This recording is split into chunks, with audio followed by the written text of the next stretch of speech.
La Bible, du début jusqu'à la fin, dit très clairement que les temps finiront un jour. Jésus revient pour prendre son Église et il nous apprend comment vivre dans la certitude de son second avènement.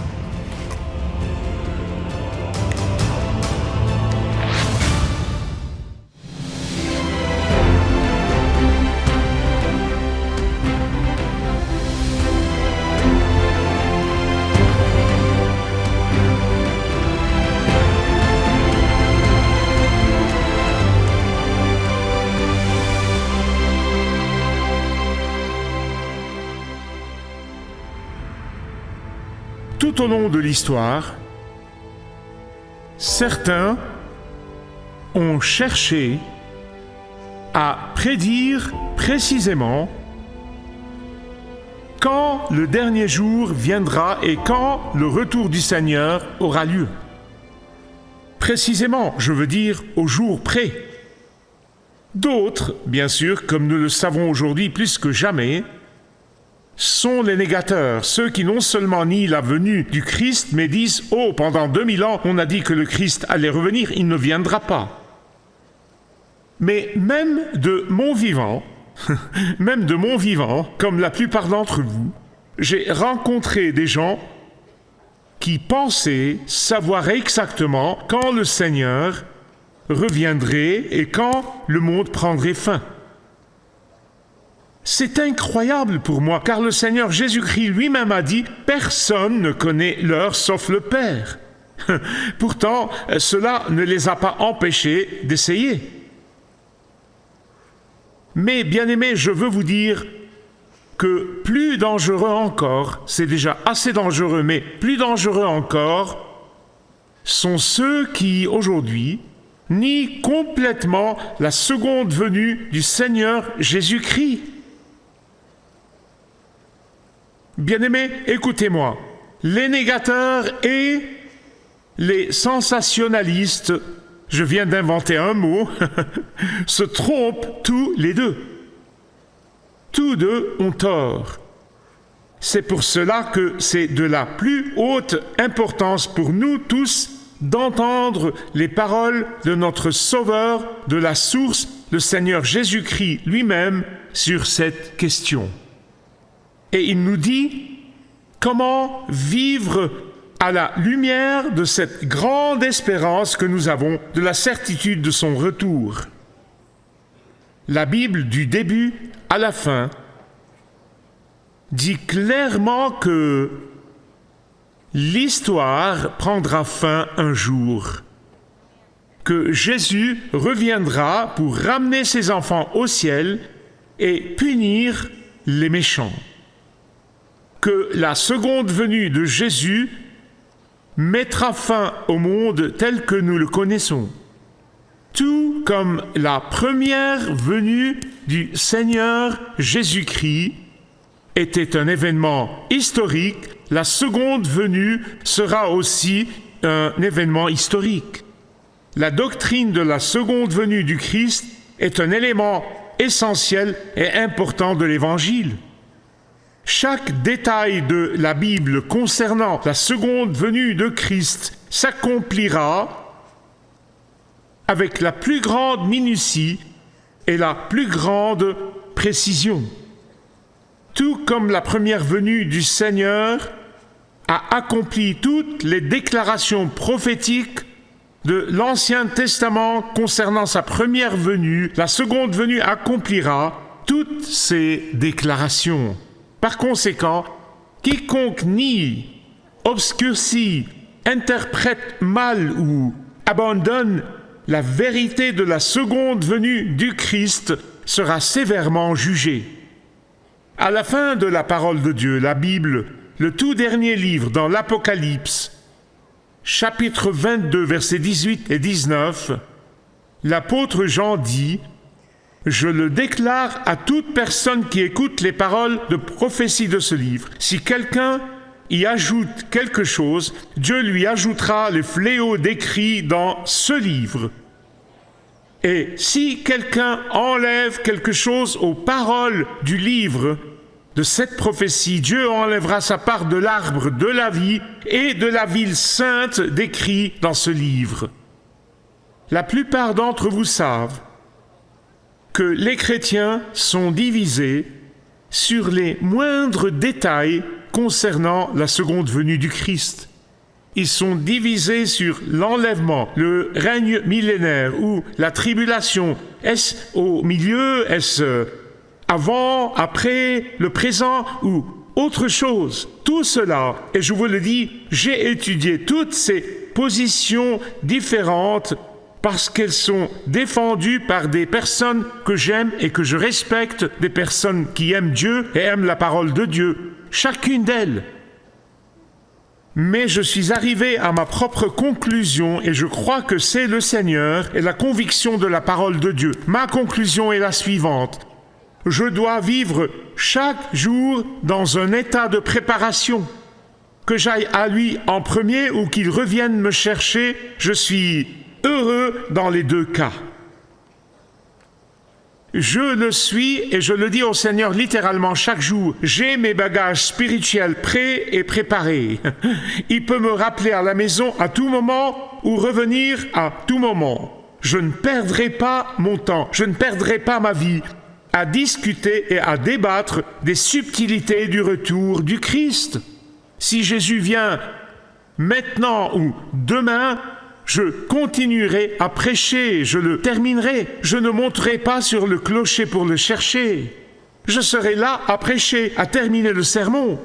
S'il ne revient pas avant de nombreuses années, tant mieux, car cela me donnera l'occasion de parler de Christ à plus de personnes pour qu'elles puissent venir et croire en lui. Écoutez-moi bien, je pense que dans ce passage, le Seigneur Jésus-Christ se préoccupe bien plus de ceux qui seront tellement absorbés par cette vie qu'ils oublieront totalement son retour.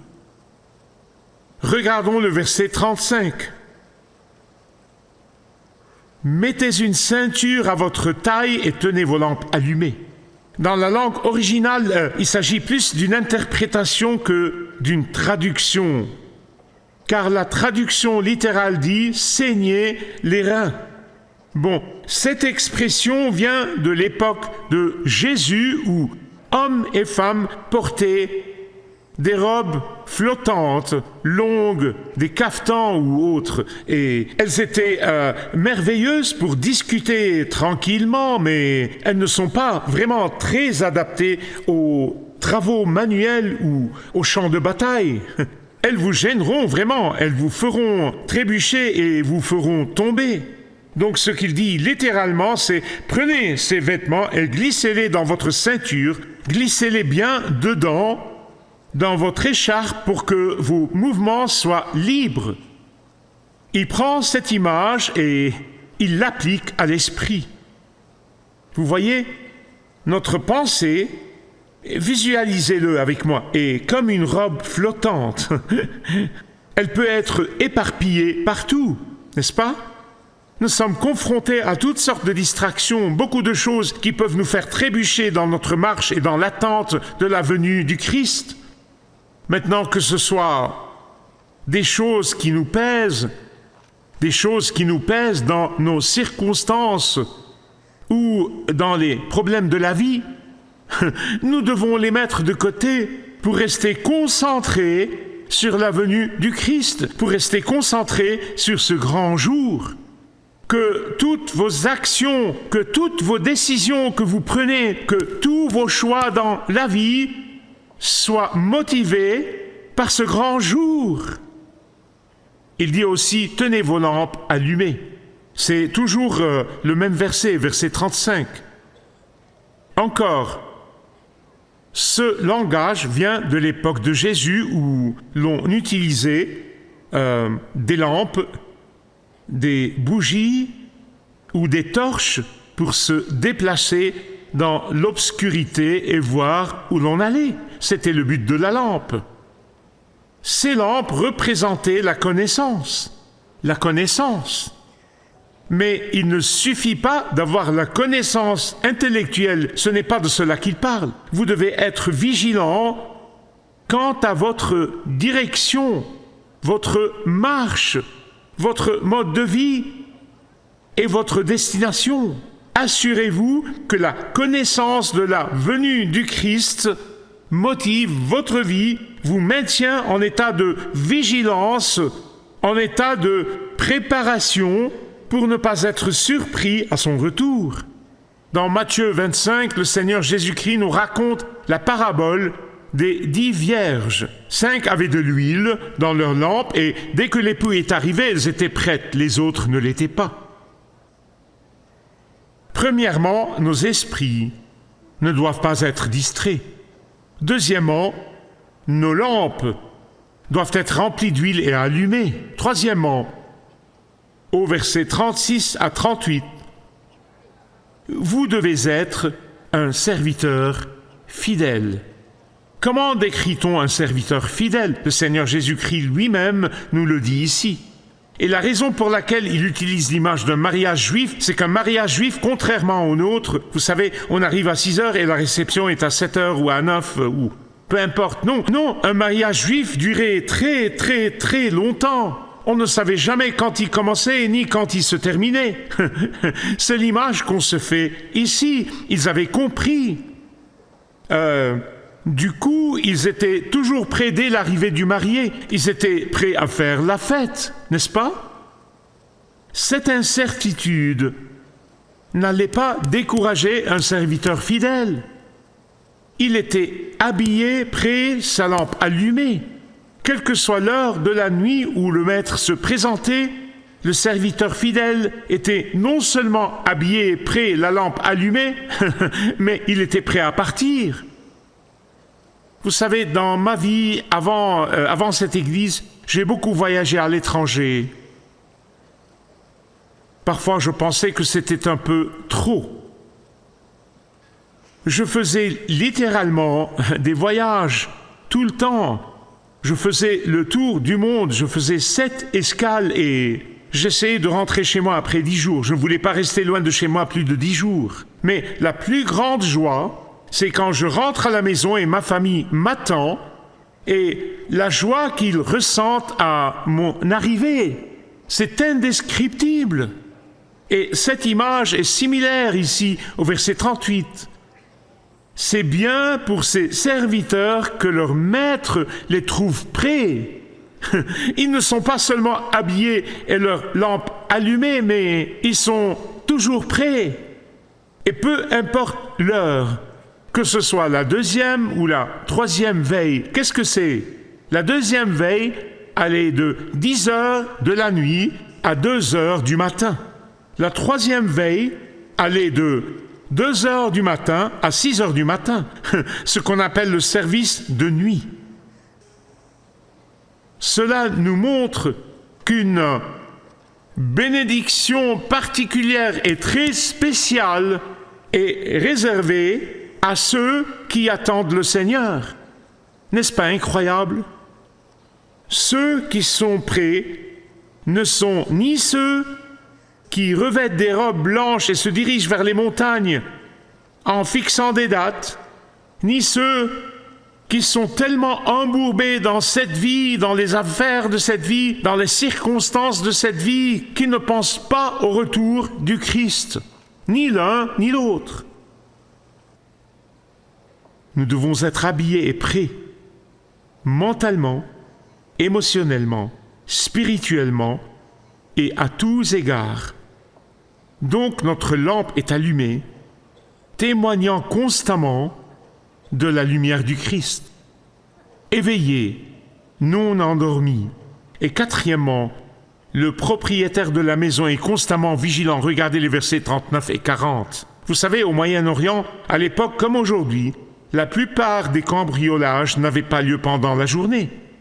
Dans notre culture, à moins que les gens ne soient dehors pendant la journée, il y a quelqu'un dans la maison, donc les voleurs ne viennent pas pendant la journée, ne viennent que la nuit, quand tout le monde dort.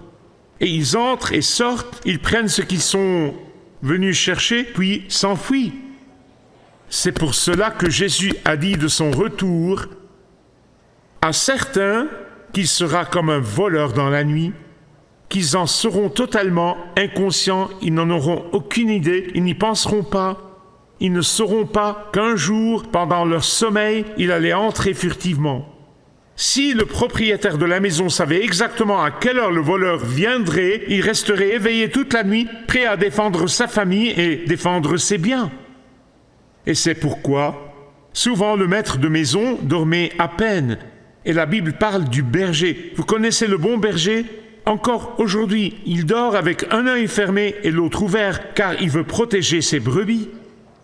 Les voleurs ne vous envoient pas de carte postale pour vous dire « Telle nuit, nous allons vous rendre visite dans votre quartier ». Je veux juste que vous le sachiez. Veuillez déposer tous vos objets de valeur à un endroit pour que je puisse entrer et sortir rapidement et les récupérer. Non, non, non, ça n'arrivera pas du tout. Les voleurs sont toujours discrets, furtifs et ne se font pas repérer. Le but est d'entrer et de repartir très vite sans que personne ne le remarque. Ah, il y a une autre image que le Seigneur nous donne dans Matthieu 24 et 25. Une autre image, et je vais vous l'expliquer dans 1 minute et ça vous remplira de joie. C'est l'image d'une future maman qui ressent les douleurs de l'accouchement. Ne manquez pas cela, c'est très important. Car il y a une grande différence entre le voleur qui arrive soudainement, de manière totalement inattendue, au milieu de la nuit, et une future maman qui ressent les douleurs de l'enfantement sur le point d'accoucher. Le voleur est totalement inattendu. Les douleurs de l'enfantement, bien qu'elles surviennent soudainement, sont bel et bien attendues. Pourquoi ? Parce que la future maman a eu des mois pour y penser et se préparer pour cet heureux événement. Et c'est pourquoi je suis absolument convaincu que pour les non-croyants, comme pour les chrétiens pratiquants, pour ceux qui sont embourbés dans cette vie et ses affaires, ceux qui ont rejeté la vérité biblique, le jour du Seigneur sera comme un voleur dans la nuit. Mais pour ceux qui l'attendent, il sera comme les douleurs de l'enfantement. Ceux pour qui ce sera comme un voleur dans la nuit n'ont pas pensé à l'endroit où ils passeront l'éternité. Ce n'est tout simplement pas leur priorité. Ces gens sont trop occupés à construire leur vie ici-bas. Ils sont trop discrets par trop de responsabilités. Ils se soucient tellement de ce que les gens pensent d'eux. Ils ont des endroits où aller et des gens à voir. Ils sont occupés. Ah, mais ceux qui aiment Jésus, ceux qui attendent le retour du Christ, ceux qui vivent dans l'attente du retour du Christ, ceux qui se préparent pour le retour du Christ, sont prêts mentalement, émotionnellement et spirituellement. Pour eux, ce ne sera pas comme un voleur dans la nuit, mais comme une grossesse qui culmine dans les douleurs de l'enfantement et le moment heureux de la naissance. Les douleurs de l'enfantement sont attendues comme inévitables. Nous ne savons pas exactement quand elles commenceront. Nous ne savons vraiment pas quand elles commenceront, mais nous les attendons. Nous les attendons. Nous savons qu'elles arrivent. Nous ne savons ni quand ni comment, mais nous savons qu'elles arrivent. Et c'est pourquoi une femme enceinte est décrite comme étant dans l'attente. L'attente. Et nous, croyant au Seigneur Jésus-Christ, nous vivons cette vie dans l'attente. Mais il y a plus encore.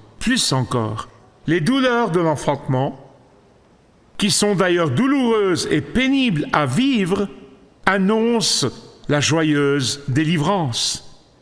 Le voleur dans la nuit apporte la calamité et le désastre, et c'est pourquoi ce sera un jour de jugement pour ceux qui ont rejeté Christ, ceux qui refusent de croire, ceux qui se disent chrétiens mais ne croient pas à la doctrine du retour du Christ. Mais les douleurs de l'enfantement apportent la joie et une vie nouvelle que nous connaîtrons. Ce n'est pas de même pour le voleur. Bien-aimés, lorsque le jour du Seigneur viendra, ma prière, c'est que vous,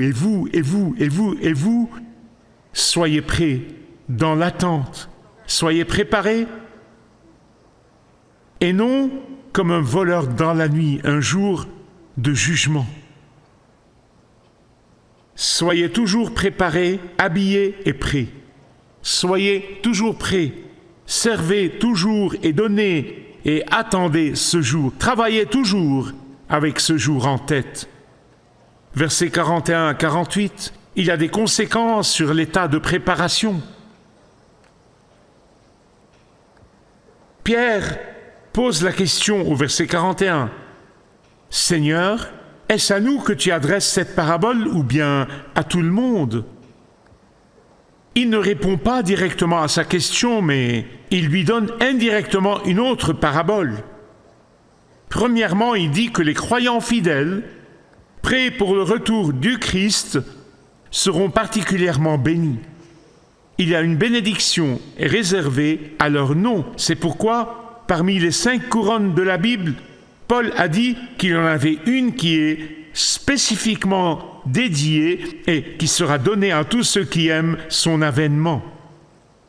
Oh, mais les serviteurs infidèles, ceux qui ne sont pas prêts pour le retour du Christ, seront jugés. Ils seront jugés. Mais ce n'est pas tout. La personne infidèle qui abuse, écoutez-moi, on parle beaucoup d'abus, mais la personne qui abuse à la fois de la gestion divine, de la confiance divine qui nous a été confiée et qui abuse des êtres humains qui sont sous son autorité, les fait s'égarer et se perdre, sera jugé plus sévèrement. Vous remarquerez qu'il y a un degré de punition. Il ne jugera pas tout le monde de la même manière, ni ne rétribuera chacun de ses fidèles de la même manière. Il y aura des degrés. Le chrétien infidèle qui ne cherche que son propre plaisir, le chrétien infidèle qui gère mal sa vie, le chrétien infidèle qui vit dans l'illusion d'avoir tout le temps de se réconcilier avec Dieu, de faire des choses pour lui. Avant son retour, ceux-là auront de gros ennuis, mais d'une manière ou d'une autre, à un degré plus bas que ceux d'entre nous qui occupons des postes de direction. Pourquoi pensez-vous que je pleure quand j'entends que certains des grands hommes de Dieu qui ont prêché l'Évangile tournent le dos à l'Évangile, s'excusent de l'avoir prêché? Cela me déchire. Bien-aimés, le seul remède aux ténèbres est la lumière du Christ. Vivre dans la lumière, vivre éveillé, pleinement éveillé, telle est la description du croyant qui obéit à la parole de Dieu. Ne manquez pas le verset 48. Le degré de jugement qui pèse sur les chrétiens de nom, qui ne sont pas préparés, est directement lié à leur degré de connaissance de la vérité. C'est pourquoi c'est déchirant de voir quelqu'un qui connaissait la vérité et puis il la rejette. Et c'est pourquoi Jacques, le demi-frère de Jésus, dit que le jugement sur les prédicateurs, les enseignants et les dirigeants sera bien pire que celui du chrétien infidèle moyen. Je prie Dieu que chacun de nous soit prêt